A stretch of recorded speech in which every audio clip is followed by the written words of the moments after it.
L-sponsors tiegħi tal-programm Il-Verità huma Iżdadora ta' Beauty ta' taslima għal ċari bi prodotti ta' Framezi, Lourdes Opticians ta' San Ġwan għan-Nuċċali, Irena Izaeva ġewwa l-Awra għad-Dwifer u Model Elegance ta' Buġibba u ħal-Qormi għall-Ilbisi.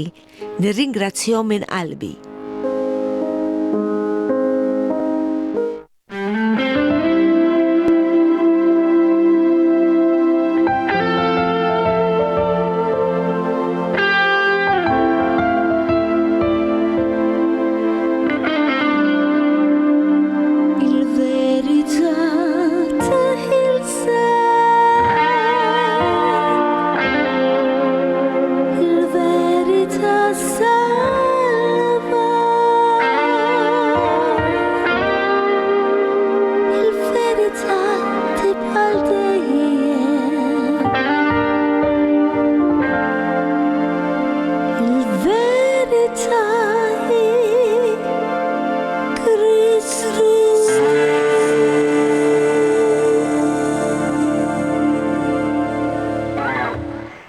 Telespettaturi ta' F-Living Channel nilqakom għal program Il-Verità.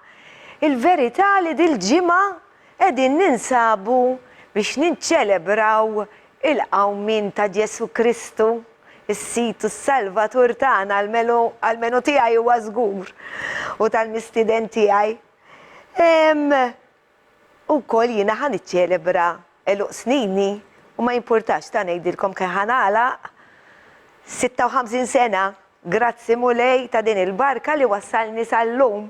Ġifieri sa jkolli żewġ ċelebrazzjonijiet u jien hekk nieħu pjaċir niċċelebra u din il-festa niċċelebra wkoll jiena kull jum għax Ġesu huwa ħaj u qiegħed hemm fuq il-lemin tal-missier iwassal it-talba tiegħi għalant il-missier għax f'ismu tasal. U l-unika medjatur bejn Alla u l-bniedem, u li mitalina, u li rxoxta biex aħna mbagħad ingawdu l-eternità miegħu għal min jemmen, għax irridu nemmnu. Mela, ħanaddu għal feature għax għandna programm bħal dejjem għal menu għalija l-kelma tal-Alla jiem il-bidu sal-aħħar hija kollha interessanti, ma affarijiet li ma smajtux ħafna bihom. Mela, dak dwar is-suġġett li sa jkun li għadni mettilkomx biex tibqgħu hemmhekk bil-kurżità u tibqgħu hemmhekk sal-aħħar. Il-feature huwa dwar meta Ġesu irxoxta u marru d-disċipli u sabu it-tebu vojt. U daw kienu nies li kienu l-apostli li kienu għamlu naħseb xi 3 snin miegħu u kienu għadhom ma femux. Ħanaqralkom mill-ktieb ta' Ġwanni, kapitlu 20 minn vers 1. Ħallin qed ngħidilkom bil-Malti u mbagħad sa taraw il-filmat li huwa bl-Ingliż. Mela, kien l-ewwel jum tal-ġimgħa filgħodu kmieni kif kien għadu dlam. U Marija ta' Magdala ġiet ħdejn il-qabar u rat il-blata mneħħija mill-qabar. Għalhekk telqet tiġri għand xmum Pietru u għand id-disċiplu ieħor li kien iħobb Ġesu. U qaltilhom, qalu lill-mulej, għalaw il-mulej mill-qabar u ma nafux fejn qeduh. Pietru d-disċiplu ieħor ħarġu u ġew ħdejn il-qabar. It-tnejn ġrew flimkien imma d-disċiplu ieħor ħaffef aktar minn Pietru u laħaq qablu ħdejn il-qabar. Tbaxxa u ra l-faxex tal-għasel imqiegħda hemm, iżda ma daħalx. Imbagħad wasal wara xmum Pietru, daħal fil-qabar u ra l-faxex tal-għasel imqiegħda hemm u l-maktur li kien imdawwar madwar rasu. Dam ma kienx mal-faxex imma mitwi u mqiegħed f'post tal-ieħ. Imbagħad id-disċiplu ieħor li kien wasal l-ewwel ħdejn il-qabar daħal ukoll. Ra u emmen. Sa dakinhar kienu għadhom ma femux l-iskrittura li tgħid li kellu jqum mill-imwiet. Imbagħad id-disċipli reġgħu lura lejn sħabhom. Iżda Marija baqgħet il-barra mill-qabar tikbi. Kif kienet qiegħda tikbi tbaxxiet lejn il-qabar. U ra żewġ anġli libsin l-abjad bil-qiegħda, wieħed in-naħa tar-ras u l-ieħor in-naħa tar-riġlej fejn kienu qiegħdu il-ġisem ta' Ġesu. Huma qalula, mara, għalfejn qiegħda tibki. Iwieġbet, għax ħadu lil Sidi u ma nafux fejn qeduh. Kif qalet hekk daret lura u rat lil Ġesu wieqaf. Iżda ma ntebħitx li kien Ġesu. Ġesu qalilha, mara, għalfejn qiegħda tibki. Lil min qiegħda tfittex.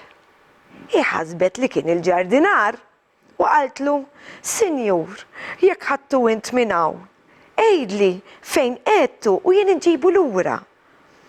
Ġesu sejħilha, Marjam, idaret u qaltlu bil-ludi. Rabbuni, jiġifieri Mgħallem.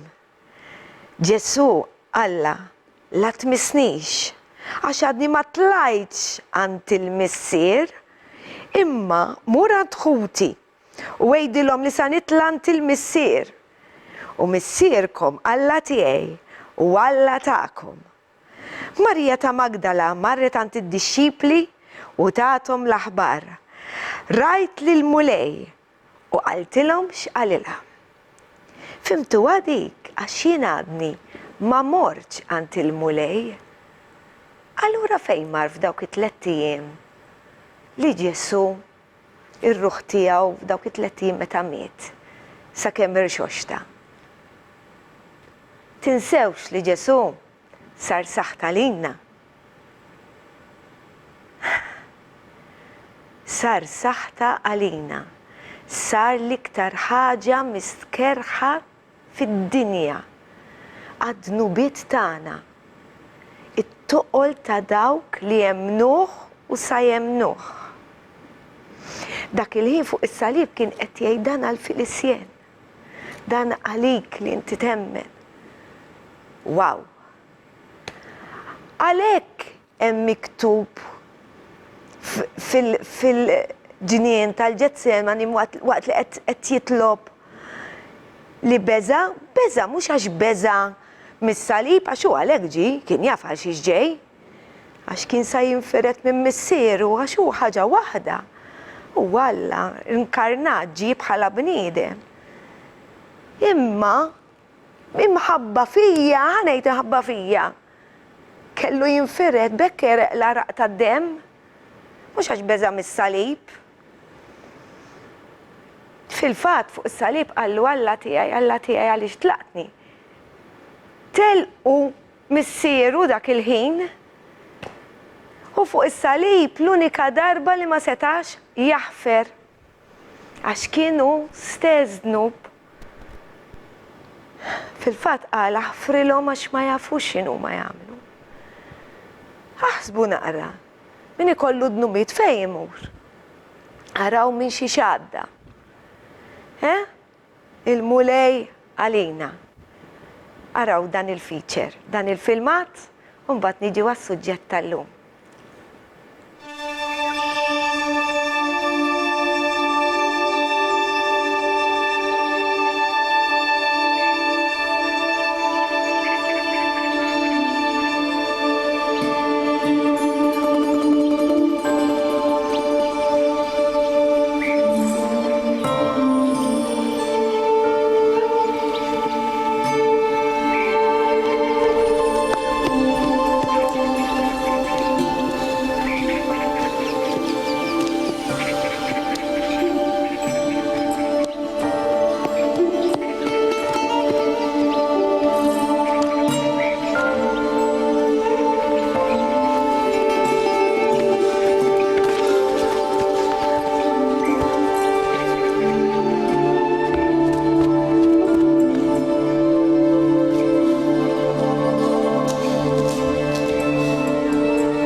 I must return to the city to tell the others.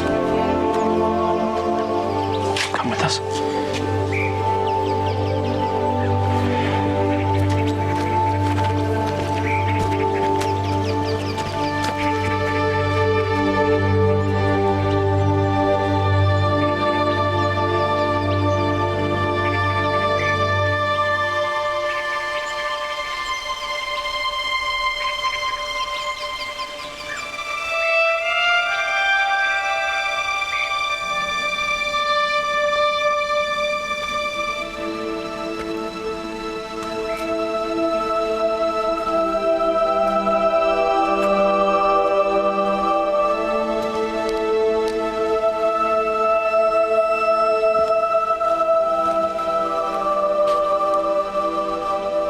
Woman, why weepest thou? Whom seekest thou? Sir, if thou have borne him hence, tell me where thou hast laid him, and I will take him away.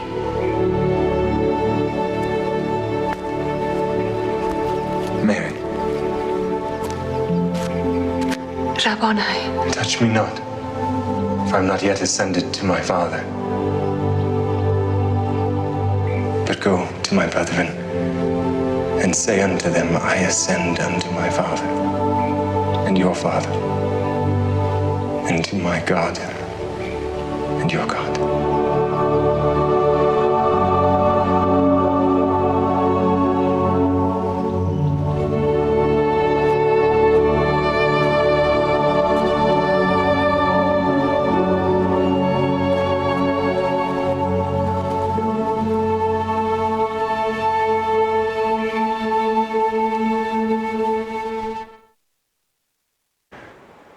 Xi ġmiel. Xi ġmiel. Mulej qatt ma rajtu jiena, imma inħossu, nisimgħu, kemm il-darba nisimgħu ċar ikellimni. Xi ġmiel, meta nemmnu. Irrid nagħmel naqra spunt fuq Marija ta' Magdala. Marija ta' Magdala kienet dik il-mara li Ġesu neħħilha 7 tixjaten. Ma kienx dik li marret taħsillu saqajh u biż-żejt u tidilku biż-żejt, ma kienx dik, skont il-kelma talla, dik li marret taħslu bil-fwieħa. Dik hija Marija oħt Lażru li qajmu kien mill-mewt. Biex tkunu tafu, dejjem iċċekkjaw bil-kelma talla. Mela, ħallaqakom mal-mistieden tal-lum li kemm il-darba rajtuh li huwa l-pastor tiegħi. Grazzi pastor tal-li jarġa' ġej. Thank you, thank you. Hawnhekk fl-istudio Grazzi lilkom ukoll. jimissjawk ħafna meta d-dumma tiġi. Ma jiġu skuti l-oħrajn. Għalkemm ittihom ħafna xogħol biex jiċċekkjaw lek il-mustaċċ jekk hux id-daqs. Insomma, grazzi, God bless you, pastor. Illum qed ninnutalek xi ħaġa oħra jiena, qed ninnutalek hemmhekk. Għandek beġġ li vera toġobni, vera. Kemm jien ferħan biha dik. Hemmhekk ara dik il-kamera. Tattilux dik. Pastor, li dawarek naqra hekk. Stenna tani. Fija miktub dik għax qiegħda Hemmhekk hemm miktub, he is risen u l-irxoxt. Wow. Fimt? Tfisser dik. U dik qiegħda l-qalbi, u kemm għal-qalbi u qalb il-mara. Għax meta konna mmorru l-Libja, konna morna 70 darba l-Libja. 70 darba. Fit-12 sena. U demetuni jew minn daw, fimt, tiskanta, speċjalment il-Filippi. Għandna żewġ knejjes hemm u aħna. Waqqaft żewġ knejjes hemmhekk. Mhux jien il-mulej. U żana u daw minn daw iż-żewġ knejjes hemmhekk. Ħafna minnhom ġew Malta għandna knisa hawnhekk ukoll, il-Mosla. U narħat ħan intaqgħu għandna Mammudija flimkien. Mhux waħda qed ġifieri ċelebraw il-mulej li għam mill-belt. Mill-inqas għan-nerba ħanajtek. Mela, ħajitamdu erba u hemm il-birthday tiegħek. Adulti. Hu gost, jina vera nieħu gost Sawa, meta jkun mela, il-birthday jiena. jien niftaħ li għandi Count seba' your days jgħidlek il-kelma talla. Ejja, U nirringrazzjaw li kull ġurnata għax illum hawn u għadha ma nafux li Anki wassalni jiena kelli sawu. il-birthday bil-ħaq. Anki inti kellek aħna mela. semmejnik ta' meta kienaw Brother Beat. Brother Peter. Ija kienaw Ivi. Dak del tajjeb, teacher tajjeb. Iva, mela dak l-elder ukoll. tagħna dak. Dak xieħ. kuntent ħafna bih. Mux xie ġifiri wieħed li kollu ministeru fil-knisja. Iva, naf, Jista' naf, kon jkun ver- spjegajtilhom jien xieħ, jien. vera xieħ, Eħe. f'żewġ modi xieħ, imma insomma. Jien qed nixxieħ kuljum. Għawaj, Mhux kulħadd. Mhux hekk. Minn meta nitwildu aħna nibdew Mela, nixxieħu. mela, mela. Mela, illum fuq xista tkellimna ħanamlu naqra introduzzjoni qabel ma ngħaddu għar-riklami. Dan huwa suġġett li mhux n-nies ta' ma tantx jisimgħu, naħseb ma jisimgħu qatt bħalu. L-ismijiet ta' il-mulejn. Alla ħana nużaw dik il-kelma, alla ħana ma tantx aħna l-evangelicals favur il-kelma Alla, għax hija kelma għal Alla ta' Muhammad. Fimtaw sa' ġifiri, Ma- essa ma għadna sibniex, nfittxu, u eħe. hemm ħafna klim Ma nistgħu nużaw laħna, missier. eħe. U hemm il-klim Ġehova, meta nsemmu Ġehova aħna mal-ewwel moħħna jmur fuq din Ġehova. l-organizzazzjoni oħra Eħe. li differenza hija enormi bejn l-evangelicals u Imma l-laqda. dak li sem. Imma meta tisma' kelma Ġehova, Eħe. n-nis assoċjaw ruħom ma di laqda, nissewa, tax jien fil-biznis. Kont nafda għed minn tal-Ġehova mill-li bnidem ta' tri iħor, għax to the point. Imma msomma, nafim. Issa, Alla meta inti tfittxel, għanna referi bħal Alla. Sa' kam nsibu dik il-kelma li hija adattata, merit il-kelma missier, mulej, hemm ħafna klim. Ma propja klim hemm Ġehova, Jahwe, u għansemmu 22 illum. Però hemm mit-tisem għal-mulejn, l-ewwel isem li ta' kien fuq l-Mose, meta batu biex jgħid il-Faruni biex jitlaq in-nies tiegħu minn ġo l-Eġittu. U għallina kif sammur, Mose kien itemtem. Għallin intemtem, għallu kif għammu nitkellem, u balek għabbat għazel l-ħu ħaronne biex jitkellem għalih. U għallu għajt jienu dak li jien. Issa naqrawa.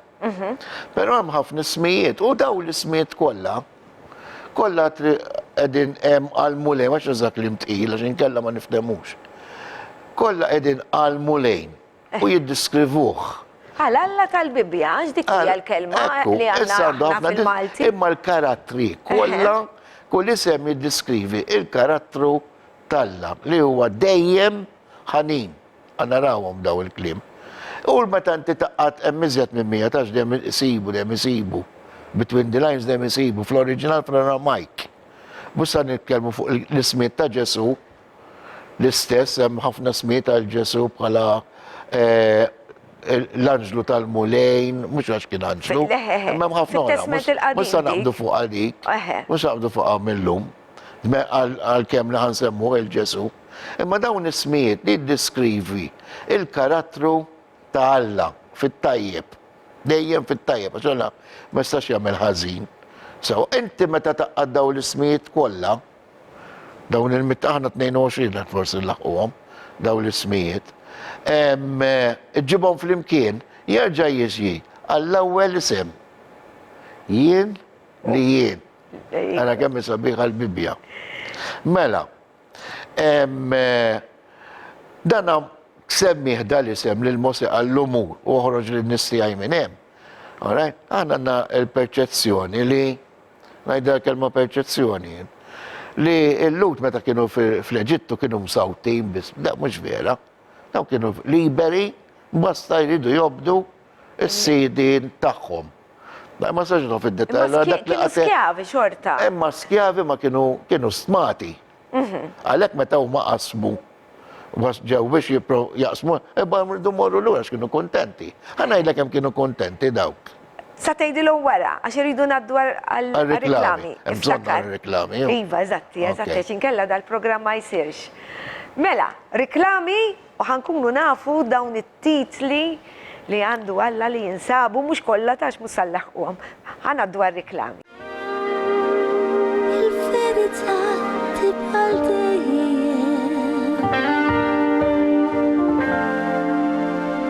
Il-verità hi Kristus.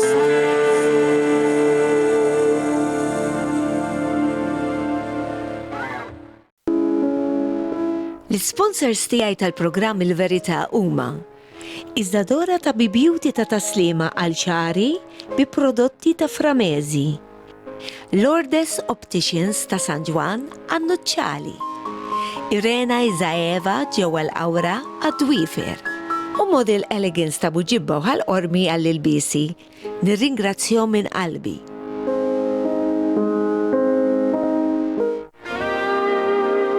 Il-verità tibqa' dejjem.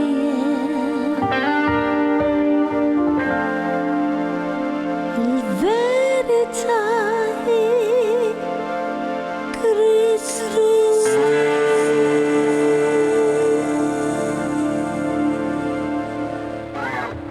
Mela, nilqakom għat-tieni parti tal-programm Il-Verità u ħankomplu fejn lejna pastor. Ġifieri, il-lut mhux bħalma naraw fil-films Le. kien konna narawhom jew bil-frosta u hekk. Ifimni, jekk huma kienu biex nagħtu l-kelma skjavi, ħaddiema tfisser anke Iva, fit-testament naf, il-ġdid. Imma kienu stmati, għalhekk għaliex. Għax dawn meta ħarġu minn l-Eġittu, x'għadu magħhom? Debijiet, għaw drappiet prezzjużi, ġawar. Fela dawna kienu liberi li jġemmaw joħorġu. Bek bnew il-tabernaklu. Mela. Fejn meta spiegħina fuq tabernaklu. Iva. Biex ħarġu debijiet kbar. Jew daw kienu l-istorja tajt m'hemmx imniżeżat fil-kelma ma jinnam kienu 2 miljuni.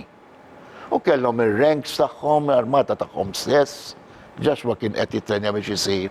Armata ġo qed tifhem. Ġifieri mhux li naraw fil-films kollu jkun realtà, tkun taf l-istorja sewwa. Xorta kienu skjavi, fimta, u dejjem kienu skjavi, għax dejjem. Ma bdewx il-mulejn. U għalla dejjem rrit jaħlisom. Rrit il-lut, dejjem jaħlisom għalek il-lut il-lum meħlusin, imdawrin pajizi musulmani u tiktaf nofsom huma u xorta huma minnhom għax huma poplu Alla. Fimta? Alla volja ma jemnux ġesu, xorta huma u aħna dejjem rridu imberkuhom. Mela, jenna ron fi triqna jillu God Mela, bless you. God bless you u anka l-Izrael. U jifmuha huma, ta' huma jifmuha. Xumma n-nis Alla. U aħna permess ta' Kristu. Mela, inkontrazzista qabel, kelli nindem tambat. Bis-saħħa ta' Kristu aħna naqadna magħhom għall-familja tagħhom. Il-kelma Alla tajt li aħna mżabbrin magħhom meta tosbor siġra. Fimt aħna, ġifieri Alla qata biċċa minnhom daw. U daħħallina il-ġentili, dawk li mhumiex lut, dawk li aċċettaw il-Ġesu, dak li Ġesu mitalihom bħala nies li mhumiex lut.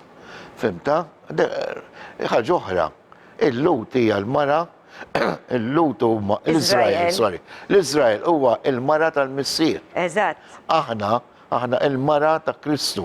Fil-ktib ta' Amos jgħid, għaliex id-diforzajtuni. Fimta? ħanniġu għas-suġġett, mela xek naqbdu fuq di. Iva. Ma xi darba nagħmluha tani. Iva, mela. Qed inżommu għall-kelma. Mela ħanaraw l-ismijiet. Ħanibda minn li għatlek jien fejn Alla qal lil-Mosè, alright, immorru f'Esodu, kapitlu. Jiena ħajkolli nimxi mal-lista d-lista u ma nistax niftakar l-ismijiet kollha impossibbli. Kapitlu 3, vers 14. Arax qallu lil-Mosè. Anzi, għara 15 ukoll di. Mela, kapitlu... 3 Esodu. Mela, Esodu, kapitlu 3, Vers 14 waqra 15 ukoll. Mela, vers 14, għawni, ħanibda minn 13. Mosè reġa' wieġeb, ara jien immur u liet Izrael u ngħidilhom, Alla ta' missirijietkom batni għandkom u huma jistaqsuni x'ismu jiex ngħidilhom. Alla wieġbu jien li jien. U qiegħda capital letters hawn u kompla jgħidlu hekk jgħidilhom lill-ulied Iżrael jiena u batni għandkom. Semmek pazza, jew mistax ukoll. Għawak rrit nirkorġer għal nifsi, mux l-ewwel qal biex imur jgħid l-Izrael minnu, għax kif isemmu dak li sem jindunaw li mibgħut minn Alla, u mbagħad mar jgħid il-Farawni.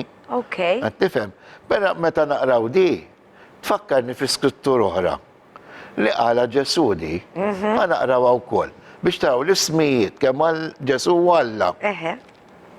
U fejn Fil-introduzzjoni tiegħek inti għad li Kristu miet, niftakru li Kristu ma mietx bħala Alla fuq is-salib, miet bħala bniedem. Għalhekk għallu għaliex abbandunajtni, għal dik ir-relazzjoni. Għalek, u anka meta għalla tiegħi Alla tiegħi għaliex tlaqtni, għax jien ngħidilhom dak il-ħin il-min kien qed jgħid lilu nnifsu. Le, għalek nitfaħħilhom bħal Ġesu noqgħod nagħmilhom il-question marks. Le, sewa tagħmel. Mela, ħammorrux għal Ġesu, ħammor fit-tib ta' Ġwanni kapitlu 8. Mela, Ġwanni. Vers 58. Mela, Ġwanni kapitlu 8. Fl-Evanġelu ta' Ġwanni, ok? Iva, u vers. Vers 58. Kont niftakarhom ta' blamment immisableta. U jabda sekk mhux xorta aħna, ma mbagħad Ma tajjeb li timmemorizza xi skrittura ta'. Iva, mela. Tajjeb ħafna żommlok moħħok frisk. Mela, għalilhom Ġesu, tassew ngħidilkom, qabel ma kien Abram, jiena u. Smajta? Qabel ma kien Abram, jiena u, li uża l-istess kliem. Jiena ħafna ta' u bata fiktib tal-Apokalissi, ħanajda bl-Ingliżi, I am the Alpha and the Omega. Infatti tafsa namlu l-lum, ħanattu diskrizzjoni bl-Ingliż. Għat il-permess li għakħobel. Għal-dana għat għal-kulħat. Imma peress li ħananna nis, il-knisja li tkellmu bl-Ingliż, bit-Taljanu, bit-tkellmu ħafna, imma l-iktar il-main language hija l-Ingliż. Hemm ħafna qed jitalmu bil-Malti. U qed jaraw dan il-programm. Ok? U tejnom li jitalmu bil-Malti, Brother Peter u għed minnhom. Jekk titkellem kelma ħajifmek, għax għat tkun titkaf l-affarijiet, xajdu l-Malti fuq hekk. Għatlu tallem il-Malti. Mela, għekk għatlu ma jgħidu l-ek tmur tajċi kelma, u ma t-dirċaħat, u ma tkunx kelma kif suppost. Tifem, mela, għallom jien u. Qabel Abram, li Ġesu. Mela, u fil-fatta unek għaw miktub mbagħad vers 59, għalhekk illum tqabdu l-ġebel biex iwadbulu. Għaliex għallu Imma Ġesu inħbielhom u ħares għaxa dak il-ħin qed jgħid qiegħed jgħidha ċara u tonda li huwa Alla. Għalla dawk kien anki meta qallhom morru naħfrilkom id-nubitkom. Mela, dik ukoll. Għax Alla biss jista' jaħfer id-nubiet. Għalek Kristu Alla. Kristu, permess la Kristu għanna, ħadd meħfirlek id-nub. Jien naħfer id-nub, dak li weġġani, jew qed naħfer id-nub. Imma jien, li għandu xaqsmu Alla, mhux jien jibat il-xaħad biex jaħfirlu l fesi, ma dik ma subam kien. Għadnija kemm il-darba di. Titmur għan Ġesu, u Ġesu jaħfirlek id-nub. Ġesu ħanajda ċaraw tonda. Ma ta' autorita lebna bninem li jaħfer id-nubiet. Id-nubiet li għamlu lilna, għax Ġesu għallu. Mur u jaħfer qabel ma tiġi għandi. Imma li weġġaw, li tweġġa biex ngħidu l-kelma, tweġġa l-Alla, inti titlob maħfra l-Alla permezz ta' Ġesu. Fim, mela għam niġu għal-kelma xin kelma snu. Dirett. Mela, l-ewwel kelma, l-ewwel kelma popolari li nsibu hija Yahweh. Bl-Ingliż tfisser the self-existent one. Ġifieri kap li jżomm lilu nnifsu, etern. Għal dejjem, mandu la bidu u laqas mim.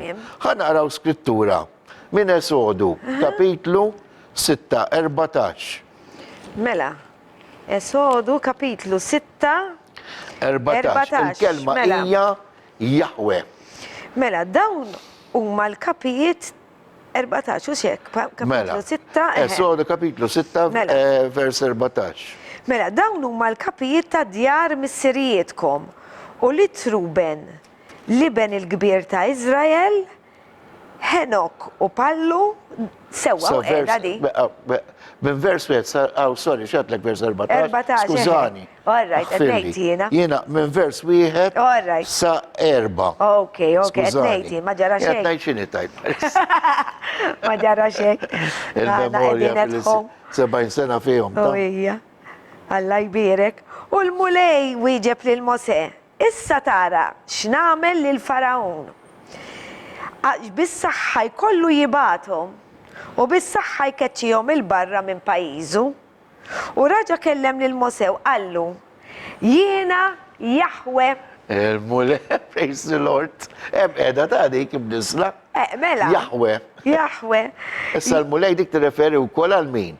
Għal-ġesu. Mela. Sanaw kell-moħra, Jien dert lill-Abram, lill-Izak u lill-Ġakob bħala El-Shaddai. Għanġena li għaw kol. Għanna isem ieħor. Imma ismi Jahwe ma għarraftulhomx.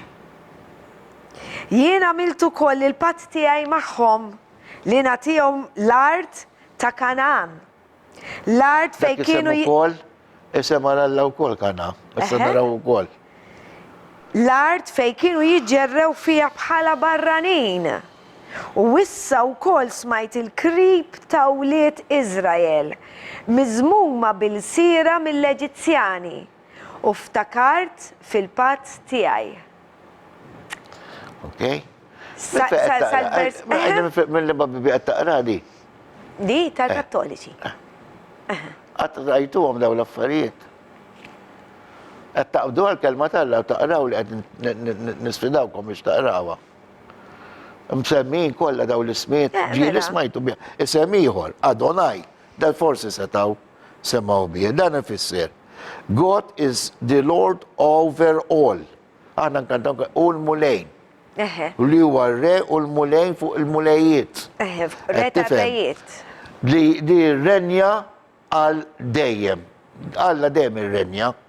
Ħalaq l-anġli, kħedna tal-limna l-ħat rabbraderenti fuq l-anġli. Tifhem.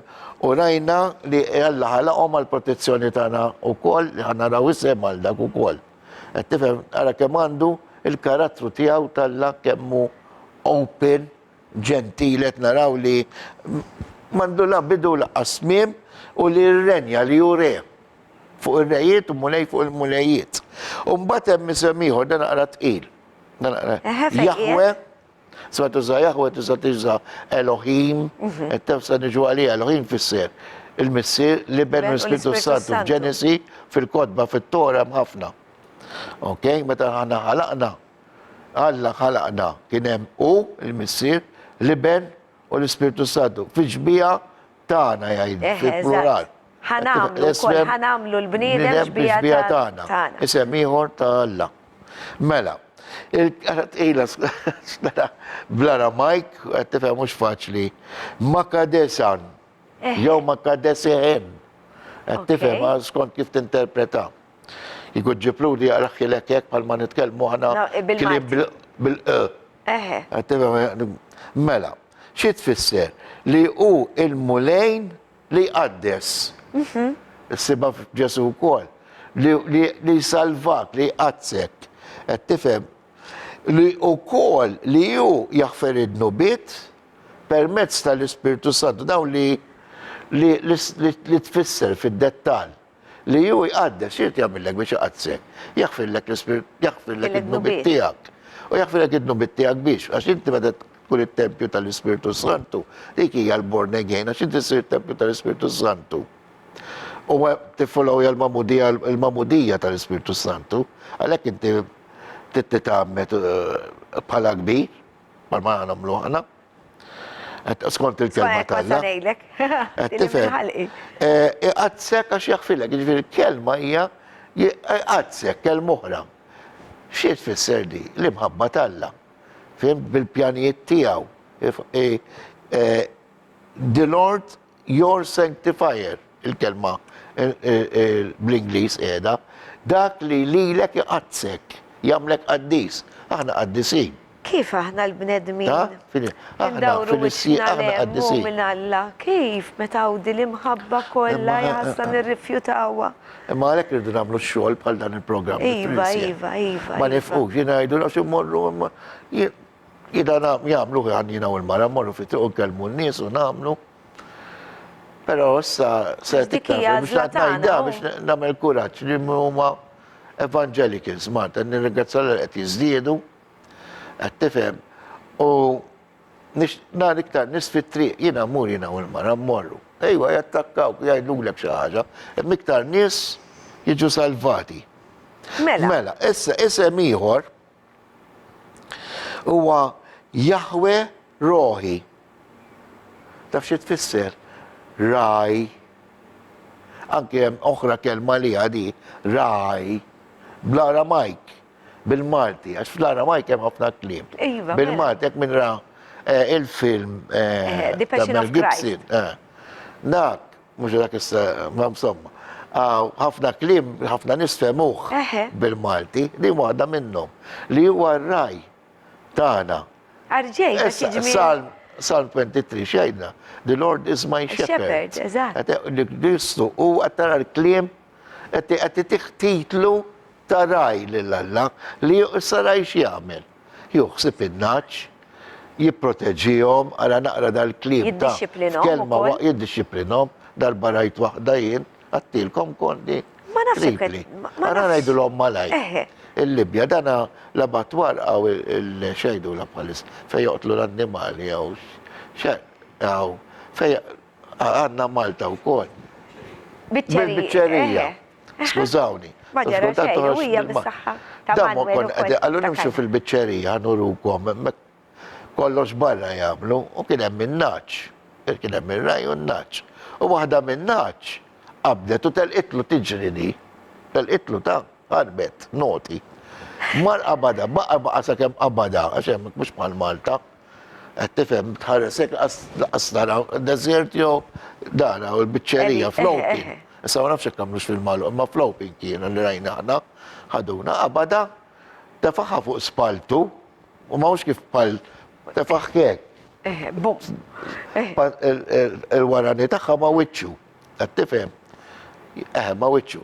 Umbat, nizzila fl-art, rabtila ħabel, ma ġebla the-rock, il-blata, naġa mal-blata. U moħħu fija. Kellu naċ oħra, naħu kollu, di marbuta mal. Ma kemmu kbir il-muleju. Għet jurini għaw da li naqraw fil-kelma tal-la vera. Ma terġax taħrablu. Ħarbitlu, reġa mar. Reġa ġabja, għata ċammilla fil-sin, kisrila saqjata wara. Rabata xorta. Għamlet ek, qalbi kif smaj dik jien, qalbi għamlet tik. Fimt? Għaddina, tafx għalli l-pass li kien mija għalli għax dik bek titgħallem, għalli dik saqajat fiq malaj. Għalli xkiku mussa tiksrila saqajja, imma dik saqajja għal meta nitwildu għahna. L-ewwel x'jagħmlu l-hom it-trabi. Ituhom fuq patata. Ituhom xeba fuq il-warrani tagħhom biex tikbi. U mbagħad meta tikber, ituk xeba biex tieqaf tikbi. Mnella tawni xeba tajtom meta twiliet għal-mewt, konteġi kienu għamduni f'dik warx is-sadej għamduni mhux ma niftakarx tajt ommi. Imma insomma biex tara l-ħajja li hawn fil-kelma talla huma verità għal dal-programm. Tara ħajja fejn ma tmorru f'dal-postijiet. Malta kienu jagħmlu fuq. Fil-kelma tal-lem ċastajżas, x'inhija bil-Malti? Il-mulej. Il-mulej mhux jiġi jiksrinna s-saqajja. Le, il-mulej ċastajzi. Jiddixxiplina, Alla ma jkastiganix lilna. Dik ikkoreġija, Alla darba darbtej, għaxek jiku għalbitlu l-fens. Kien ikola lupu. U hemm kull lupu, tax darba ġera wieħed wara l-mara tiegħi, kell propja kbirek. Kien hemm fid-deżert, konna misajrin Mażarata. Mażarata konna sejrin, insomma. U attakka lupu kbir, mela konna nżilna mill-vanna x'ġaralu. U mbagħad kien hemm wieħed minn tagħna mill-Kamarun, kien ġie Malta dasa miż-żewweġ u għandu tfal u passer u kol. Le, sorry, elder. Nani għal-Kanada qiegħed. U kien ħareġ kellu dan, insomma, u salva. Ħankomplu fuq l-istieta, Iva, mela. ġabdu daw l-istejjer. Imma Ma nifuqat. Tara l-merakli. Mela, mela. Hands-on. U anka n-nies ikunu jieħdu pjaċir ta' b'daw Il-merakli, meta għaskonna nafu aħna. Noruhom biex jixnadu Naddu wkoll. mill-merakli. U għasim tkun ta' għax. Naraw, hands-on, per eżempju. Morna ħafna nisbarra għax-xogħol. Dak pal fi żmien Ġesu tiftakar, għal-parabola jmur jikri n-nies minn fuq it-triq. Tara bajnejk. Iktar profonda mill-li għaw Malta. Għax Malta għaw jamlu għek, immek iktar profonda. Blodot exposed, insomma. Passer, għadditinna di. Diġa? Mela, ħanaddu Naħseb- għal-riklami. Għal-riklami. Il-verità tibqal dejjem.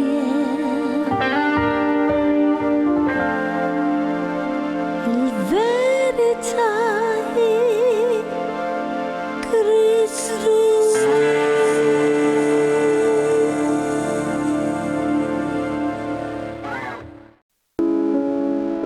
L-sponsors tiegħi tal-programm Il-Verità huma Iżdadora ta' Beauty ta' taslima għal ċari bi prodotti ta' Framezi, Lourdes Opticians ta' San Juan għannuċċali, Irena Izaeva ġewwa l-Awra għad-Dwifer u Model Elegance ta' Buġibba u ħal-Ormi għall-ilbisi.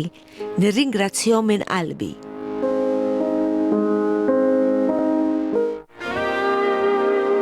Il-verità tibqal dejjem. Il-verità hi Kristus.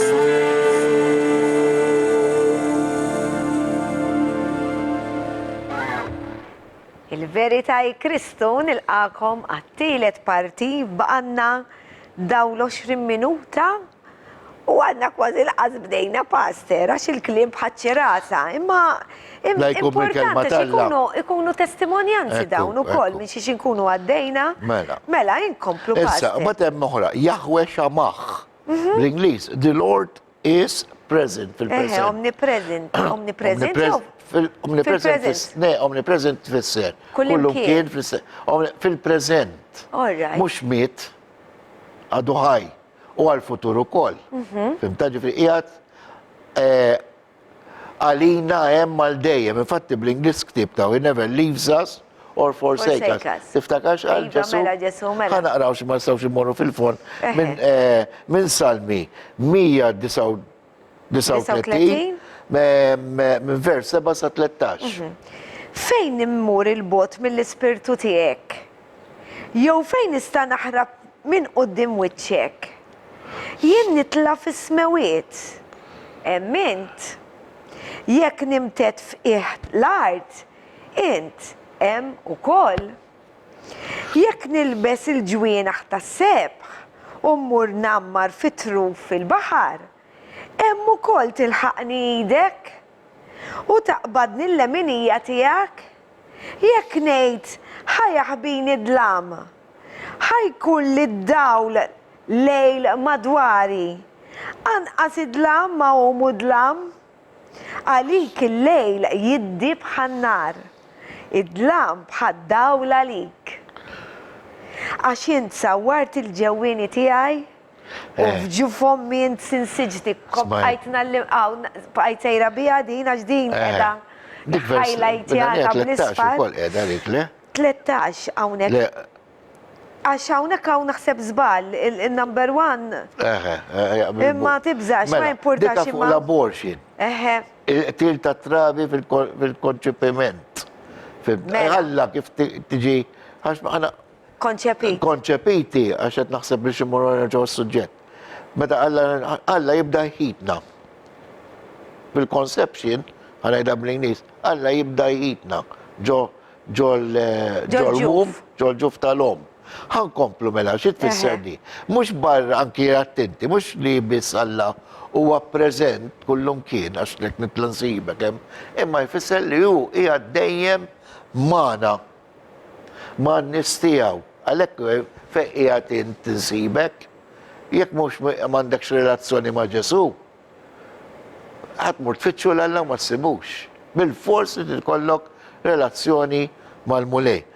Skrittur oħra, Jahwe Rafa.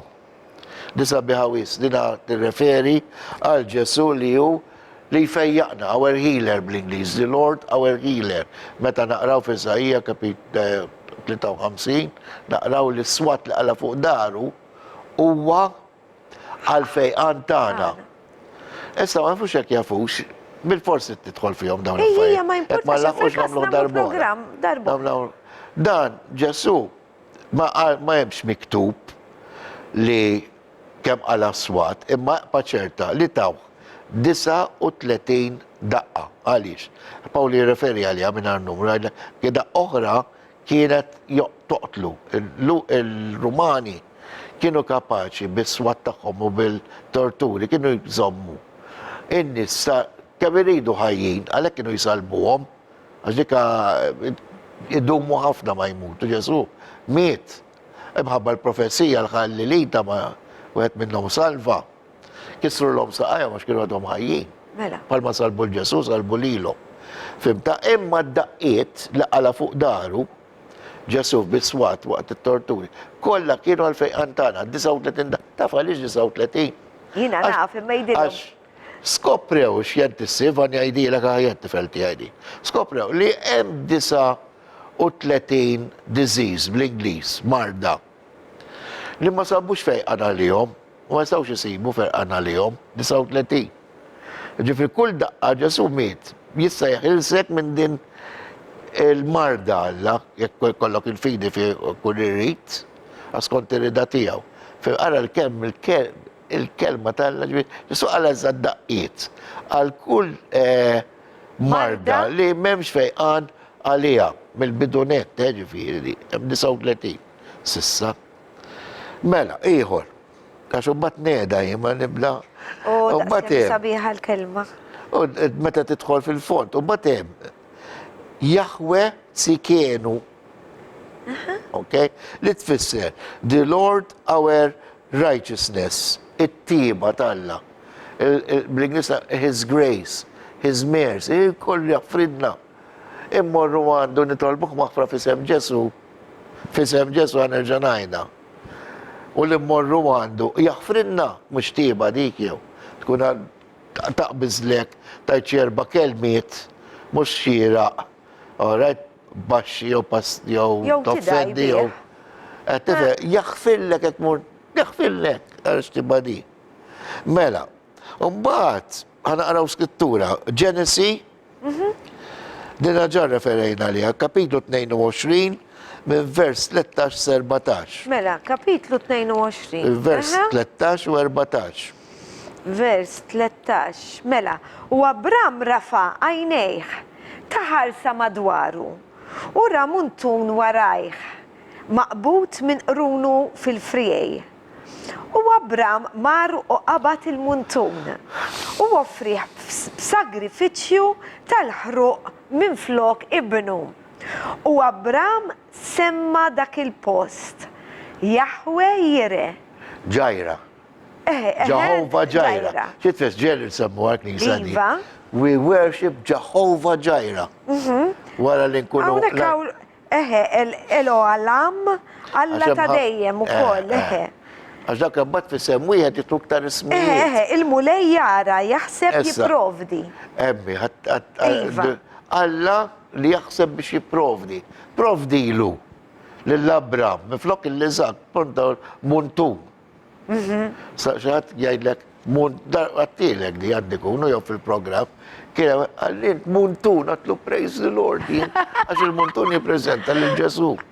Fimta? Ajma taħħani, Ma tattafu l-kulturi. Ajma. Vera, muntun jiprezenta Ġesu dak li għalla provda l-Abram biex jissagrifika. Miflok għazak kien muntu waħlu ġot skuk. Iġvi Alla u Jehovah Ġajra. Alla li provdi. Bil-paycheck ta' dawk il-Kristjani, alright, li ma born again, dak kollu provdut għax huwa Alla Ġajra. Alla li provdi, Jehovah Ġajra. Ok, Jehovah Jireh. Qed nitkellem jien eżatt kif rajt. Ġumma tidħol klim ieħor. U skont min ikun qed jinterpreta. Sewwa. Mela, ħammorru għal-oħra. Yahweh Nissi, li sabiħaw ismi. The Lord our banner, xieġifi, dak li proteġina. Dak, palma smajna l-ħadd, u smajna ħafna drabi wkoll, li bat l-anġli li proteġuna u jgwidawna. Bl-Inglis jgħajlek banner, saw t-tamel banner inti kuna daw tal-gwerra. Kunu id-gbar, jimxu għuddi biex jiproteġi għajdlek kif tarom dawk il-banner sinti gbar ġejn tkun ladu takkum, titwerwer u tara dik il-bat fimta power ġifiri. Alla jiproteġik, Alla jiproteġi, id-nis tijaw. Ok, skont il-pjan tijaw. Uddimna. Umbat, Yahweh sabiħa di wkoll, Shalom. Aħna ġili najdu, sabiħa wkoll, tal-mosta kien sadama, Pastor Shalom. Għal dawk Eritreani mill-Utopja. Allura tara dawk għandhom nisel. Ludi fihom, għandhom nisel ludi. Infatti iktar fattizzi tagħhom mhumiex bħal l-Afrikani oħrajn, għax għandhom nisel, għatifem għaw ludi. Allura l-klim lud daw, li għajli konna għedin nintaqaw għaw l-axar ħdud. Shalom! U jenu, pjaċira kina rom, Tfisser peace be with you. Peace be with you. Il-paċi u għamijak, il-paċi u mijak. Mela, ħawaqfek naqra, ħalli namel niħu spunta, xinti jed kif edna l-ħat, biex għax il-telespettaturi mux kolla jafu. Ġifiri, ikun jiet jgħid waqt il-pritka fejn morru s-servis, u jek tkunu tridu tarawhom dawn il-pritku għek. Jina ntellaħħom fuq il-pagina tijaj, imma mux tal-verita. Ta' Filisien Brinkat, mur fuq u kolla kull nar taħattem għax jina nippostja live dak il-ħin biex minn ikun irrit jara il-servis, jisegwi, ikunu bl-Inglis għax il-maġġoranza huma barranin u jiġu ħafna li kunu għawnek għal-holidays. Le naf li kunu, ma il-Maltin jifmu qed tifhem. Ma biex nafżom jena, jek tkunu tridu tara jew tistaqsu xi affarijiet. Għajdilhom li għandhom sija u nofsek, u ma tiddajax daqshekk. Ġili iktar. Da zgur, għax aħna l-għanet namlu Filisien negustaw għajna u l-mara. Xinu għali? Għal ma najdek, xan bat Naf li namlu 3 kwarti, aħna infaħru l-mulej bil-kan. Bat wara xtabe, ma tispiċċa il-worship. Titlaq tiġri, hup. Iva, biex inkompli. Għanna l-dak u kol, professional. Nieħu naqra. Għanna l-kamera, ma għanti u kol għajnuna ħafna. Gloria l-mulej. Il-kamera mentana, il-Manuel dak il-ħin. Imma insomma nħobbu ħat kors u kol fil-videografija, nħobba ħafna. Mela, umbat għanna Yahweh Shabbat, the Lord of Hosts. Għatma smajta. Ħafna, ħafna. Dana, bl-Inglis għajdu tip of the iceberg, għedin naraw, li tfisser li u il-mulej tfisser tal-anġli, ta' kull ħaġa hija maħluqa li qiegħda fis-sema l-anġli, ok? U l-mulej ta' l-anġli li waqgħu għad-nub li ntilfu, qed tifhem. Biex tara kif hija din nerġa' spjegajli naqra. U il-mulej, the Lord of Hosts, jiġifieri, aħna nafu li fis-saltna hemm ħabbat, ma zammejta konċiza ħabbarin. Nafri fil-smewit tal-lam seba, sa fejna fuħana, skont Pawlu. Issa, hemm battalja kontinwa għalina, ħabbalejna, smajni għalħattu kolli. Battalja għalina, all-right, fil-smewit, għand għajdek, Pawlu għaj, aħna l-għadu taħna mux il-bniedem fl-eċedda, imma principalities and power, għawit jġildu. U għal Ġesu Kristu barra li walla u jgħat maġeb missiru u l-Spiritu Santu jgħadġu fina. Huwa wkoll il-kaptin, mux Michael the Archangel, huwa parti hu. Michael, imma Ġesu huwa l-kaptin tal-armata. Għalhekk huwa jismu Yahweh, Yahweh Shabbat. Ġivem armata u di l-armata edha lina biex Jiġifieri t-defendina. passer, ħalli nispjegalhom naqra. Parti mis-smewit hemm post ukoll fejn ix-xitan imur quddiem Alla biex jixli lilna. Għax xitan Kif għamel? ħafna nis jazbu jgħadġu l-infern. Le, xitan għadu mhuwiex Jakkużana fl-infern. fuq it-tron. Xi darba minn ma jemminx. Jafu għal-istorja ta' Ġob. Ta' Ġob, mela. U hawn nies li jgħidu. Fejn mar jakkużaħ. Mela, quddiem Alla, quddiem it-tron. Fit-tron. Ma u ma jidħolx fil-Holies of Holies. That's good, that's Aħna good. għammorru, meta aħna per eżempju Darba ħammutu. kellek, Musa għammorru f'dan it-tron, għammorru iktar. s-moħra. Mela. Darba Skużani, waqt teaching tiegħek kontet għax minħabba dnub. Ismawit kien ġi mittifes ukoll. Bekħalli mela, jkun hemm issa jkun hemm fl-aħħar smewit ġodda war ġdida din New Jerusalem. Univers ġdid, Mela, kollox ġdid. Għax kif daħal, infatti meta ħana naqraw fil-ktib ta' Ġenesi, bej l-ewwel u t-tieni vers, hemmhekk naraw li d-dinja kienet imdawra bħażel, dlam, dwejja. Issa l-scholars nemminaw kol jien, daw li għal-mur kelma Alla u jissu nemminaw kol fej kif studjajta, li f'dak iż-żmien waqgħu l-anġli. Fimt mis-sema, l-anġli meta raw, di Alla kellu di l-idea dejjem hemm, sinjali kien ma' Luċifru, mhux ma' Satana, ma' Luċifru, qabel ma' uffiċċju kien. Kellu di l-idea joħloq il-xaħat, xaħġa. Da fl-erf Alla ta' meda din nitkellmu dal-ismijiet, di waħda minnhom. Qed tifhem li Alla jafkol. Jien li jien, minn dejjem, li tarawni jien.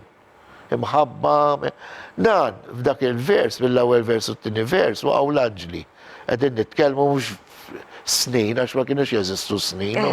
Snin ġew, meta Alla ħalaq id-dinja. Fl-ewwel Propja, din hemm dibattitu, propja iż-żmien ġie meta Adam u l-mara tiegħu għamlu dnub. Għax daħlet il-mewt. Meta ma kienx hemm il-mewt, xorta baqgħet ħajja eterna. Orajt għax Alla ħalaq id-dinja perfetta. Id-dinja meta Alla ħalaq l-univers u d-dinja kienet perfetta. Allura x'ġara? Xi ħaġa ġara. Alla rrid ipoġġi x'imkien dawn l-anġli orajt li waqgħu li għamlu dnub. Ma kienx hemm post, allura niżlu f'din id-dinja. Fejn huma bdew ħafna affarijiet u da. Però Alla rrid li jpoġġi xi ħadd f'din id-dinja fil-Garden of Eden, okay, fil-ġenna tal-art, propja ħalaqhom barra mill-ġenna tal-art. Alla ħalaq il-Adam, qed ngħid ħalaqhom, għax ħalaq il-Adam bil-mara tiegħu ġo fih. Sawa? Qabadhom mbagħad, qabad il-Adam u poġġih ġo Garden of Eden, ġo ġenna minn hemm mbagħad ħareġ il-mara tiegħu mill-kustilja.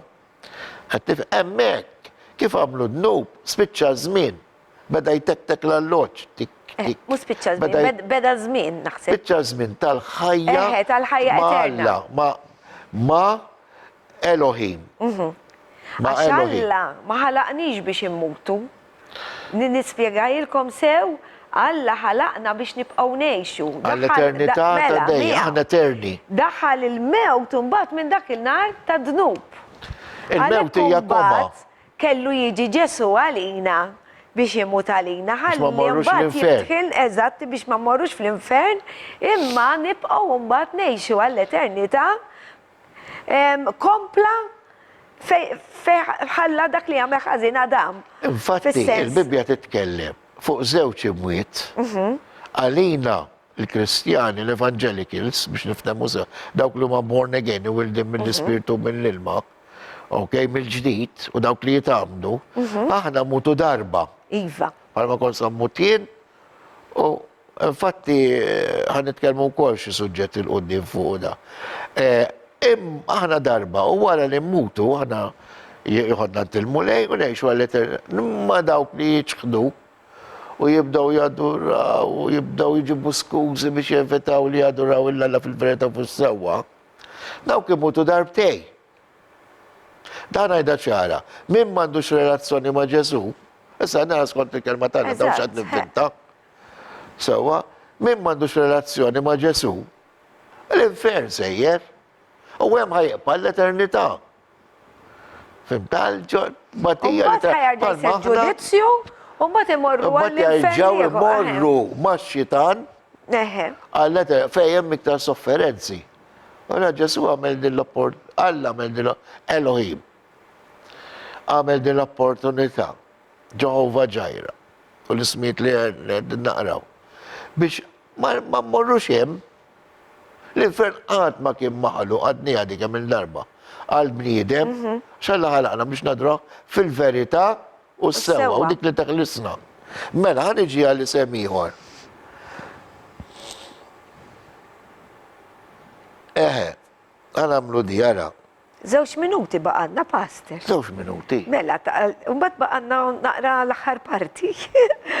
Mela, tibżax, mela Jiġifieri konna ma- namlu darbuħra. Tibżax, ma ġara xejn. Mela, ħana għaraw di, għara, laqas fil-nofs ma wasanna, imma insomma. The Lord of Hosts, issa najdu di. Yahweh gma lo. Għed niprofa nuża s-sillabi biex xie tfisser, the God of Recompense. Ħammorru fit-tib tal-Lut, Ija. kapitlu 10, vers 30 u 31. Mela, ħammorru. U nalqu fuq għadi, ta' jepet, jew għadna xi biċċa wara. Le, tibżax, kif jigwidana l-mulej. Mela, li ma kapitlu? Kapitlu 10. Mela, it-tib kapitlu, tal-Lut. eħe. Kapitlu 10, eħe. Iva, u vlima Vers vers? 30 u 31. Mela, vers 30. Mela, vers 30, mela. U 31. Mela, okej. Mela, da, għawni. Għax aħna nafu minu dak li qal. Araw xi ġmiel. Tiegħi u l-ħaq jien u l-inħallas tgħidu li di ġmiel. Ġmiel eħe jħallas għax huwa ġust Alla. U wkoll jagħmel ħaq il-mulej mill-poplu tiegħu. Ħaġa tal-biża li taqa' fidejn Alla l-ħaj. Tajjeb qed naqraw Eħe. Issa, ftakru f'dawk l-ewwel jiem. Inkompli pastor. Sa 31. Ora, mela qrajta sal-31. Mela, ħammorru fit-tib ta' Ġeremaja. Mela, sa jkollna nagħlqu sa mmorru din fl-aħħar Fl-aħħar parti. parti. Mela ħana laqbdi fl-aħħar. Iva, eħe. Ok, mela, ħana dwar riklami. Ibqaw hemm. Il-verità tibqal dejjem. Il-verità hi Kristus.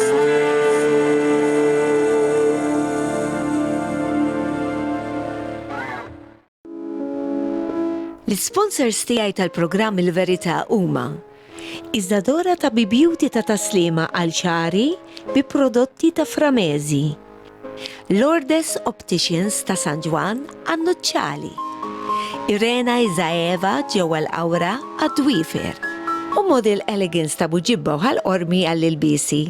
Nirringrazzjahom minn qalbi.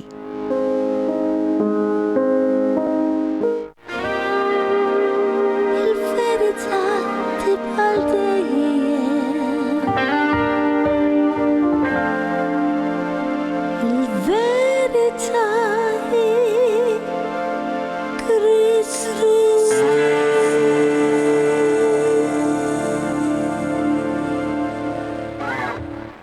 Wasanna fl-aħħar parti tal-programm Il-Verità li s-suġġett tagħna huma l-ismijiet tal-mulej tagħna, ta' Alla tagħna, ta' Alla tal-Bibbja, li huwa l-verità. Il-verità Alla tagħna. Il-mulej tagħna, l-Ispirtu Qaddis, il-Ruħ il-Qodos, l-Ispirtu Mela, mela. tagħna. Qed tifhem, għax minna hu tiegħu. Mela ħammorru għal din l-iskrittura. Ħanalqu biha, mbagħad ngħidu talba Eħe. fl-aħħar. U mbagħad inkomplu programm ieħor. Iva. Jekk Alla jrid. Mela, Jahwe Gomolach li tfisser Kif Di hija God- għal-ġejdani? Gomolach. Eħe. Tifhem kif trid tippronunzja. iva, he, Għax ma probabbli aħna mur maħniex ngħidha Aramajki. mur kellem luk diqqas jifhimni, ma Iva. tgħidli korreġik għax hekk għadna l-ewwel. Mela, the God of recompense, jiġifieri, fiktib tar-Rumani, kapitlu 12, Pawlu jgħidilna, Alla qed jitkellem, okay? Qed jikwota Pawlu l-Apostlu. Vengeance is mine, I will repay. Il-vendetta hija minni qed jgħid u jien nħallas. Ma għalix qed jgħidlek. Jekk xi ħadd li jagħmlilna xi ħaġa wicked għall-intenzjoni li għallazim darajlek testimonjanzi ta' jien. Għax aħna Anka jien? talla, mhux għax ngħidu xi ħaġa jew għax aħna talla, jew jgħid xi ħaġa x'aħna talla u jipprova jagħmlilna xi ħaġa x'aħna talla. Alla jieħu l-vendetta tiegħu sa vendetta rridu nifhmuha sewwa, Ġifieri vendetta mhux biex il-bniedem jinħaqar jidba. Dik il-vendetta tista' ġġib hija għal-deċiżjoni għal dak li jagħmel il-vendetta. Imma l-vendetta tiġi biex dak li jkun li jenna jweġġana, imħabba li ħana Kristjani, U aħna rridu naħfrulu u l-dak rridu u nitolbu naħfru. għalih għal min Dik li iwaġġana. l-kelma talla tajt, Mela. dak li torbtu fl-art, Mela. jintrabat mhux rar dika. Dik għala oħra. lid-disċipli. Id-disċipli, nisa u Id-disċipli huma rġiel. nisa u rġiel eħe li jimxu wara Kristu. Issa, da, Alla jgħid, bħet jgħid, tipprovaw xintom bħala l-ulidi. Mela, tpattu. Tipprovax prova tu vendetta xi kulnant. Baqasta mux għal-alla bis etnajt, anki jek jamlu l-ekver, aħna raddejna minnom, ta' kam il-darba ħriċt, u nsib mux issa ta' issa spiċċaw daw. Imma konna raħal il-ġdijt u l-musta, vendikazzjoni Naf, naf, imma dejjem naħfru. Taf xieġri? Taf xieġri ma dik il-vendetta tfisser? Jew il-mulek karozza mebruxa jiġi għadla pass service għall-spray, imma tal-spray. U jimma sax nirrifjuta. Kwalinkwa Let's go, Kristjan eżatt. jiġi bir ċaħti bir kek tirrifjuta, fimta, ma nsaw dik ħaġuħra. Pero Alla jagħmel enfasi kbira li jekk kemm xi ħadd lilna li weġġana qed idejjaqna, aħna naħfrulu u ma nirrikorrux għal vendetta. Qed tifhem jien kien hemm żmien mhux qed insemmi, meta jien kelli nitlob għal nies u għax nitlob għal nies li għax jaħna Kristjani abbużaw minna fin-negozju u hekk. Ġibidilhom sew il-mulej u id-dejhom. Fimta, ġibidilhom sew, imma nidgħodu illa x'nagħmlu aħna jekk jiena xi ħadd weġġani u rajt għal ġej klim Ġesu jew għamilli xi ħaġa u jweġġajt għax dat weġġa. That's good, mela Ġesu x'qal, l-ewwel mur aħfer, mur aħfrilhom. L-daw itolbu għall-dawa tijak, għallek itlob, Mela. għax dak u għadu. U biex Alla jberikom nidridu nitolbu, mela. Għalix, għet najdu. Imma mbagħad tispiċċa il-vendetta ħalluha fidejna Alla xalla Ma nistawx aħna xej. Laqas nita pattijienu mulej. Skurja da kontrina pattijiena. Ġifiri, mux aħna meta nitolbu. Missir, għalma għal-ġesu. Aħfrilhom għax daw weġġawni. Nitolbok tkun ħanim magħhom, nitolbok li dan il-persuna, din il-persuna, tersaq lejk u tibda relazzjoni miegħek. Imma jekk jimmussa naħfillu l-dak, ma għandek xans taraħ fil-knisja da. Ma għandek xans, jina rajt nies il-knisja, jiġu għasmajt il-ħattijħor, għanitkellem fuq ħattijħor, li jgħidu naħfillek ta' naħfillek. Fimta? ħaġa sabiħa l-maħfra, taħfir ta' ġili ta' nżommu għal-maħfra. Fimta, mandiċ għabtit naħfirlu issa ta' mandiċ għabtit naħfirla issa. Imbambat iridu noqogħdu attenti għax jekk tmum tumbad dakinhar. Jekk ma jkunx inħafer. Mela. Allura aħna dak il-ħin iridu naħfru. Nirdu naħfru u fit-tal Mela, nirdu naħfru. mela. Għalek ħanitlob biħana l-qum Iva, imma ma qrajniex din fejn qiegħda pastor. Ġeremaja, Eħe, 51. 51, Vers 6 Vers sitta. mill-għalija. Mela, aħarbu minn nofs Babilonja. U Babilonja Babiloni għedin. reprezenta reliġjon. Mela, u għedin nejxu fija bħalissa u kol. Reliġjon fisser. U jaħseb kulħadd għal ħajtu. La tinqerdux minħabba ħnużita, għax hu żmien il-vendetta għal-mulej se jroddilha kull ma ħaqqa. Alla huwa mħabba, imma huwa ġust ukoll. Eżatt. Din li jaslu sa Alla huwa mħabba. Mhux m'hemmx full stop hemmhekk. Ħanarġa' nirrepeti, Alla huwa ġust ukoll, għax inkella allura kulħadd jagħmel li jrid. Mela. U ħaġa oħra ħanejdilkom ukoll. Minn dak ismijiet li qrajna u għadna laqas spiċċajna. U mbagħad jiġu jgħalmuna u ngħidulu lil Ġesu il-bambin, baby, il-baby ma'kom, il-baby jaħfrilkom. Baby laqas huwa innoċenti laqas jaf xejn. Neħħuh dak it-titlu. Laqas islat immaġi ma marru isaqsu lill-Erodi u jgħidulu ġejna nżuru tarbija l għanet kien diġa tifel. Imma qalu ġejna nfittxu r-re tar-rejiet, ir-re tal-Lut. Umbat insejħulu dan li krea d-dinja, dan li krea dak kull ma fija, dan il-ġmil kollu, dan li mitalina fuq is-salib u nsejħulu l-bambin. Le, aqtawa dik. Sejħulu Allamu lej, ir-re tar-rejiet. Dak ix-xitan iridna nsejħulu hekk biex u jidher żgħir. Jew nkella fuq is-salib hekk. Ġesu tiegħi u tal-paster huwa ħaj. Ilu ħaj. Ilu ħaj. Il-fuq minn 2000 sena. Moħħkom hemm ja ħasra, moħħkom hemm. Hemm qiegħed fuq il-lemi tal-missier, qiegħed iwassal dan li nitolbu, qiegħed jismana hemm, u li mitalina, u li niżel anka fl-infern għalina, għassar saħtalina, dak li rrid infehmkom jiena fil-bidu.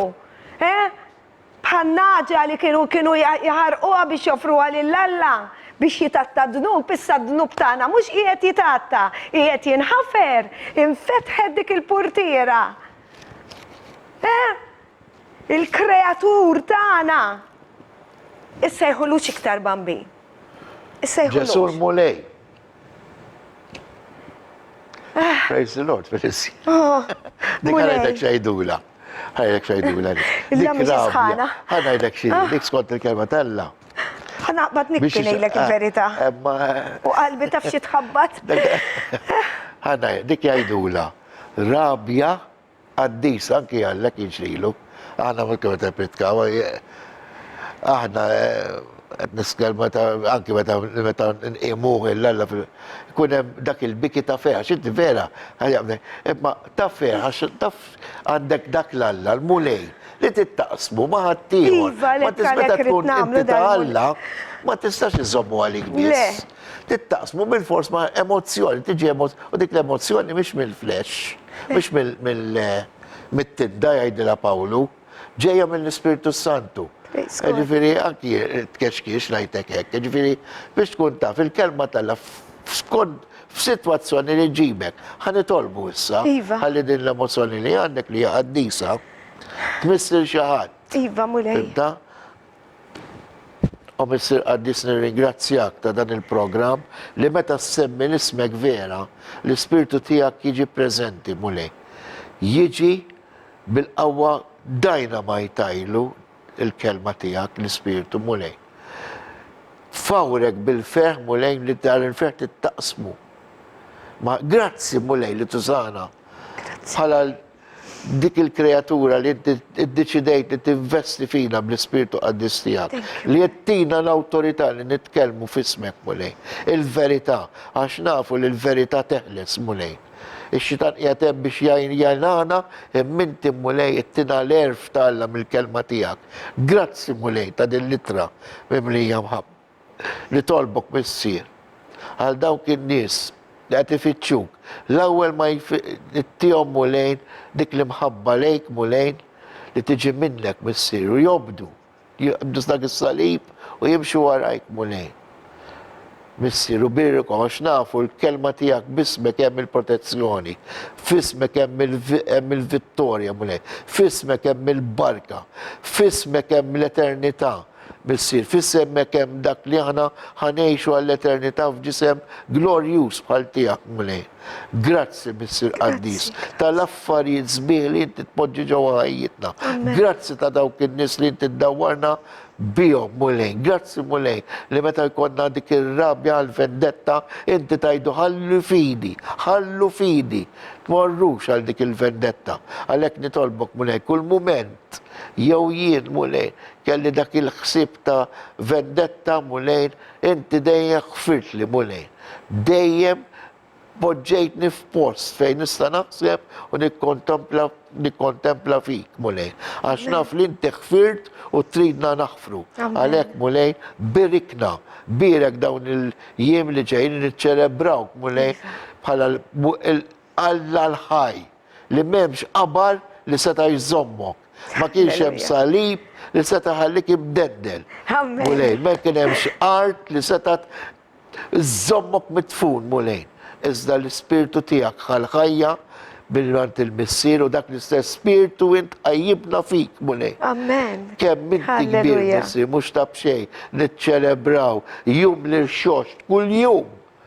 Mulej, grazzi. Fisem il-mulej Ġesu nitlob dan. Amen. Amen. Mela ħanaddi għal-kanzunetta di kont tirrekordi għajta fl-1992 kelli l-parti ta' Marija ta' Magdala dak iż-żmien ma kontx għadni naf anka dal-kliem għalkemm kont inħossu u anka waqt li qed nirrex dak kien joħroġ anka dmuħ kont inħossu imma grazzi mulej li issa għajnejja nfetħuli u naf xi jfisser din kienet kompożizzjoni ta' Tony Scott fuq kliem ta' Paul Mikallef. Rid tkun int mill-musical Reġa' Sebaħ.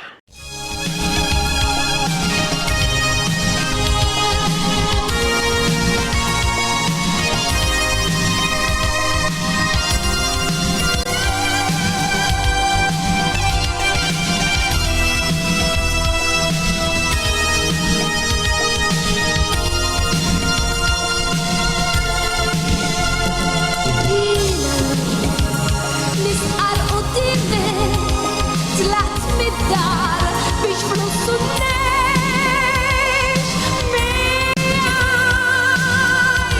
Ħadd kull ġid li kelli u dak kollu li kont xtaqt. Imma ma ġef xahri jien intlift u fil-bogħod rajt li xemx edet tħarku s-sir ġar kbar madwari smajt jittor